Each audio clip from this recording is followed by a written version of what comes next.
مرحبا مرحبا۔ بسم اللہ الرحمن الرحیم وبہ نستعین۔ پچھلے کئی دنوں سے ان من گھڑت روایات کا تذکرہ چل رہا ہے جو عوام میں بلکہ خواص میں بھی حدیث رسول صلی اللہ علیہ وسلم کے نام سے مشہور ہیں۔ سوشل میڈیا پر بھی آئے دن گردش کرتی رہتی ہیں۔ لوگ ثواب کے حصول کی نیت سے ایک دوسرے کو شیئر کرتے ہیں، فارورڈ کرتے ہیں، لیکن ناواقفیت کی وجہ سے وہ آگے بھیجتے تو رہتے ہیں، بنیادی طور پر وہ حدیث رسول نہیں ہیں، بلکہ وہ یا تو من گھڑت روایات ہیں یا یہ کہ وہ کسی بزرگ کا مقولہ ہے، اسلاف میں سے کسی کا ملفوظ ہے۔ لہذا جب ہمارے پاس کوئی حدیث کے عنوان سے کوئی بات آئے جس کے بارے میں ہمیں 100% یقین ہے کہ یہ حدیث ہے، تو اس کو تو آگے فارورڈ کرنے میں یا تقریر و وعظ میں بیان کرنے میں کوئی حرج نہیں ہے، بلکہ حدیث رسول کو امت تک پہنچانا یہ بہت بڑا ثواب ہے اور بہت بڑی ذمہ داری بھی ہے۔ لیکن اگر ہمیں کسی حدیث کے نام سے موجود کسی بات کے بارے میں شک ہو تو پھر ہمیں علماء سے یا مفتیان اکرام سے تحقیق کر لینی چاہیے کہ کیا یہ حدیث ہے یا نہیں۔ انہی روایات میں سے یہ آج کی چھٹی قسط ہے۔ نمبر 1، بہت سے لوگ حدیث کے نام سے یہ جملہ نقل کرتے ہیں، السفر یسفر عن اخلاق الرجال، جس کا ترجمہ یہ ہے کہ سفر میں آدمی کے حالات ایک دوسرے پر کھلتے ہیں۔ آدمی کس مزاج کا ہے، وہ بخیل ہے یا سخی ہے، وہ خیرخواہ ہے یا بدخواہ ہے، اس طرح کی بہت ساری باتیں جب آدمی سفر کرتا ہے تو ایک دوسرے پر وہ منکشف ہوتی ہیں، ظاہر ہوتی ہیں۔ اسی بارے میں یہ جملہ ہے۔ یہ جملہ اپنے معنی اور مفہوم کے لحاظ سے درست ہے، لیکن یہ الفاظ حدیث میں کہیں بھی موجود نہیں ہیں۔ حضور اکرم صلی اللہ علیہ وسلم کی یہ حدیث نہیں ہے، لہذا ہم اسے عربی مقولے کے عنوان سے بیان کر سکتے ہیں، لیکن اس کو ہم حدیث کے نام سے بیان نہیں کر سکتے۔ ملا علی قاری علیہ الرحمہ بہت بڑے محدث اور فقیہ گزرے ہیں۔ انہوں نے ان الفاظ کے بارے میں کہا ہے لیس بحدیث، یعنی السفر یسفر عن اخلاق الرجال، یہ حدیث نہیں ہے۔ نمبر 2، بہت سے لوگ یہ بیان کرتے ہیں جب سخاوت پر اور کنجوسی پر گفتگو کرتے ہیں، ان میں بہت سارے واعظین اور مقررین بھی حدیث کے نام سے جملہ نقل کرتے ہیں، البخیل عدو للہ ولو کان عابدا۔ بہت سارے لوگ عابدن کے بجائے راہبن کا لفظ ذکر کرتے ہیں، یعنی البخیل عدو للہ ولو کان راہبا، جس کا ترجمہ یہ ہے کہ بخیل یعنی کنجوس آدمی اللہ کا دشمن ہے، چاہے وہ عبادت گزار ہو، گوشہ نشینی کر کے صرف اللہ ہی کی عبادت کرتا رہتا ہو۔ احادیث میں بھی اور قرآن مجید میں بھی مختلف مقامات پر سخاوت کے فضائل کا تذکرہ کیا گیا ہے۔ حضور اکرم صلی اللہ علیہ وسلم کی ایک دوسری حدیث ہے کہ سخی آدمی اللہ سے قریب ہوتا ہے، جنت کے قریب ہوتا ہے، اور بخیل آدمی یہ اللہ سے دور اور جہنم کے قریب ہوتا ہے۔ اس طرح کی اور بھی روایات احادیث میں مذکور ہیں جن سے سخاوت کی فضیلت کا اندازہ ہوتا ہے، لیکن یہ جو جملہ ذکر کیا گیا ہے البخیل عدو للہ ولو کان عابدا، یہ حدیث نہیں ہے۔ علامہ سخاوی علیہ الرحمہ یہ بھی بڑے محدث گزرے ہیں، ان کی کتاب ہے الاحادیث المرفوعہ۔ اسی طرح علامہ عجلونی ایک بہت بڑے محدث گزرے ہیں، ان دونوں نے ان الفاظ کے بارے میں کہا ہے لا اصل لہ، یعنی اس کی کوئی بھی اصل اور بنیاد نہیں ہے، یہ حدیث نہیں ہے۔ البتہ کچھ لوگوں نے ان الفاظ اور اس جملے سے ملتی جلتی ایک دوسری ضعیف حدیث کا تذکرہ کیا ہے جو حضرت عائشہ صدیقہ رضی اللہ تعالی عنہا سے مروی ہے۔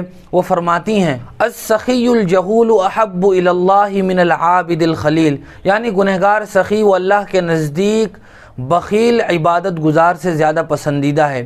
یہ روایت بھی اگرچہ ضعیف ہے لیکن اس کو ہم ضعف کی بنیاد پر بیان کر سکتے ہیں، لیکن پچھلی جو روایت بیان کی گئی البخیل عدو للہ ولو کان عابدا او راہبا، یہ بالکل من گھڑت ہے، حدیث نہیں ہے۔ نمبر 3، البشاشۃ خیر من القرا، اس کا ترجمہ یہ ہے کہ خندہ پیشانی کے ساتھ ملنا، ہنسمکھ انداز میں دوسرے سے ملنا، یہ اس کی میزبانی کرنے سے اور مہمان نوازی کرنے سے زیادہ بہتر ہے۔ بہت سے لوگ اس کو آنے والے مہمان کی تعظیم کرنے کے تعلق سے بیان کرتے ہیں اور اس پر حدیث کا لیبل لگاتے ہیں۔ یاد رکھنا چاہیے کہ اس کے بارے میں محدثین کے بہت سے اقوال ہیں۔ علامہ سخاوی علیہ الرحمہ فرماتے ہیں لا اعرفو، یعنی میں نہیں جانتا کہ یہ حدیث ہے۔ اسی طرح علامہ عامری فرماتے ہیں لیس بحدیث، کہ یہ حدیث نہیں ہے۔ پھر فرماتے ہیں کہ یہ کسی بزرگ کا مقولہ ہو سکتا ہے لیکن یہ حدیث نہیں ہے۔ نمبر 4، السلامۃ فی العزلۃ، یعنی گوشہ نشینی میں عافیت ہے، سلامتی ہے، دنیا سے کٹ کر، لوگوں سے دور رہ کر کسی خلوت کی جگہ میں بیٹھ جانا اور اللہ اللہ کرتے رہنا، اس کو کہا جاتا ہے عزلت نشینی اور گوشہ نشینی۔ یہ یاد رکھنا چاہیے کہ بہت سے لوگ اس کو حدیث کے نام سے بولتے ہیں السلامۃ فی العزلۃ، یعنی گوشہ نشینی میں عافیت اور سلامتی ہے۔ یہ بات تو اپنی جگہ درست کہی جا سکتی ہے کہ آدمی دنیا کے بکھیڑوں سے دور رہ کر اللہ کی عبادت کے لیے کوئی جگہ خالص کر لے اور تنہائی میں گوشہ نشین رہتے ہوئے اللہ کی عبادت کرتا رہے، ذکر خداوندی میں مشغول رہے۔ یہ بات تو اپنی جگہ درست ہے، اور اس طرح کے مضمون کی تائید بھی دیگر احادیث سے ہوتی ہے، لیکن السلامۃ فی العزلۃ یہ حدیث کے الفاظ نہیں ہیں۔ ملا علی قاری علیہ الرحمہ نے اس کے بارے میں بھی یہی بات کہی ہے لیس بحدیث، کہ یہ جملہ حدیث نہیں ہے۔ نمبر 5، الشفقۃ علی خلق اللہ تعظیم لامر اللہ، یعنی اللہ کی مخلوق پر، اللہ کے بندوں پر شفقت کرنا، مہربانی کرنا، یہ اللہ کے حکم کی تعظیم کرنا ہے۔ بہت سے لوگ ایک دوسرے کے ساتھ حسن سلوک کے تعلق سے یہ الفاظ بیان کرتے ہیں، اور بطور خاص ضعیفوں، کمزوروں، بے کسوں، بے سہارا اور محتاجوں کے تعلق سے بھی یہ الفاظ بیان کیے جاتے ہیں، اور بہت سارے واعظین اس کو حدیث کے عنوان سے نقل کرتے ہیں۔ اس کا جو جملہ ہے اس کے بارے میں تو کئی محدثین نے یہ کہا ہے کہ یہ اپنی جگہ درست ہے، یعنی اللہ کے بندوں کے ساتھ حسن سلوک کرنا اور بطور خاص غریبوں اور محتاجوں کے ساتھ اخلاق کا مظاہرہ کرنا، ان کا تعاون کرنا، ان کی دلجوئی کرنا، یہ تمام کی تمام اچھی باتیں ہیں اور گویا اللہ ہی کے حکم کی تعظیم ہے۔ اللہ کا حکم ہے، اللہ کے حکم کو بجا لانا، یہ گویا اللہ کے حکم کی تعظیم کرنا ہے۔ یہ مفہوم تو بالکل درست ہے، البتہ یہ الفاظ حدیث نہیں ہیں، چونکہ ہمارے لیے بنیاد حدیث وہی ہے جو حضور اکرم صلی اللہ علیہ وسلم کی زبان فیض ترجمان سے نکلے ہوئے الفاظ ہوں۔ کسی بھی عربی مقولے کو ہم حدیث کے عنوان سے نقل نہیں کر سکتے، یا کسی بزرگ کے مقولے یا کسی کے ملفوظ کو ہم حدیث کا عنوان نہیں دے سکتے، یہ ہمارے لیے بات بطور خاص قابل غور ہے۔ نمبر 6، الحمدللہ رضا الرحمن، اس کا ترجمہ یہ ہے کہ الحمدللہ یہ رحمان کی چادر ہے۔ بہت سے لوگ اور بہت سے واعظین بھی ناواقفیت کی وجہ سے اس کو حدیث کہہ دیتے ہیں، یعنی اللہ کی تعریف کرنا اور الحمدللہ متعدد مقامات پر کہنا، کھانے کے بعد، پینے کے بعد، یا کبھی بھی تو اس کو کہتے ہیں کہ یہ رحمان کی چادر ہے۔ اللہ کی تعریف کرنا یہ بذات خود بہت بڑی نعمت ہے اور حصول ثواب کا ذریعہ ہے، اور اللہ تبارک و تعالیٰ سے قربت کا ایک اہم ترین ذریعہ ہے کہ جب بھی موقع ہو اللہ کی تعریف سے اپنی زبان کو تر رکھا جائے۔ لیکن یہ حدیث نہیں ہے۔ اس کے بارے میں علامہ عراقی علیہ الرحمہ نے کہا ہے لم اجد لہ اصلا، یعنی اس جملے کی کوئی اصل نہیں ہے، کوئی بنیاد نہیں ہے۔ نمبر 4، الاب احق بالطاعۃ والام احق بالبر، اس کا ترجمہ یہ ہے کہ باپ یہ اطاعت و فرما برداری کے زیادہ قابل ہے اور ماں یہ خیر خواہی کے زیادہ قابل ہے۔ بہت سے لوگ ماں باپ کی فضیلت بیان کرتے ہوئے اس کو بھی حدیث کے نام سے ذکر کرتے ہیں۔ علامہ نجم الدین عامری علیہ الرحمہ یہ بھی محدث گزرے ہیں، انہوں نے اس جملے کے بارے میں کہا ہے کہ یہ حدیث نہیں ہے بلکہ عبداللہ ابن مبارک رحمۃ اللہ علیہ کا ملفوظ ہے اور ان کا مقولہ ہے، اور اس جملے میں جو مضمون ذکر کیا گیا ہے، جس چیز کی طرف نشاندہی کی گئی ہے، وہ بھی اپنی جگہ درست ہے لیکن یہ حدیث نہیں ہے۔ نمبر 8، العرب سادات العجم، عرب کے یہاں یہ جملہ بہت مشہور ہے۔ اہل عرب اپنی فضیلت میں بھی یہ جملہ ذکر کرتے ہیں کہ عرب کے رہنے والے یہ تمام تر عجمیوں کے سردار ہیں۔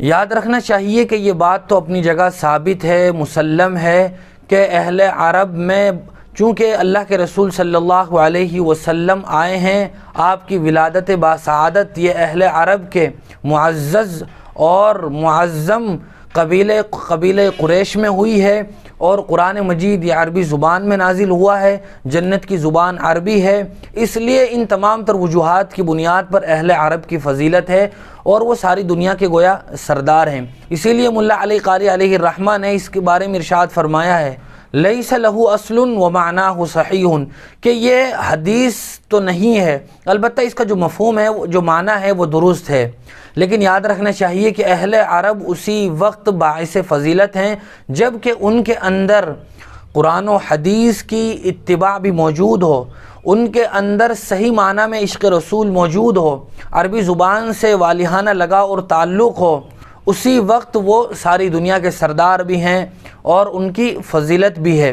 لیکن اگر کوئی عربی ہو تو وہ صرف عربی ہونے کی وجہ سے دنیا کے دیگر لوگوں پر فضیلت رکھنے والا نہیں ہو سکتا، چونکہ اللہ اور اس کے رسول نے صاف لفظوں میں اعلان کیا ہے کہ اللہ کے نزدیک ترقی کا معیار اور قربت کا ذریعہ وہ تقوی ہے، ان اکرمکم عند اللہ اتقاکم۔ عربی ہونے کی وجہ سے عجمی پر فضیلت نہیں ہو سکتی، لا فضل لعربی علی عجمی، اللہ کے رسول نے صاف کہا ہے کسی عربی کو کسی عجمی پر کوئی فضیلت نہیں ہے، ولا لابیض علی اسود، کہ کسی گورے کو کسی کالے پر کوئی فضیلت نہیں ہے، الا بالتقوی، بشرطے کہ وہ متقی ہو، اگر متقی ہے تو وہ پھر اہل عرب پر بھی فضیلت رکھنے والا ایک عجمی ہو سکتا ہے، لہذا یہ حدیث نہیں ہے۔ اللہ تعالی ہم سب کو صحیح سمجھ نصیب فرمائے، وآخر دعوانا ان الحمد للہ رب العالمین۔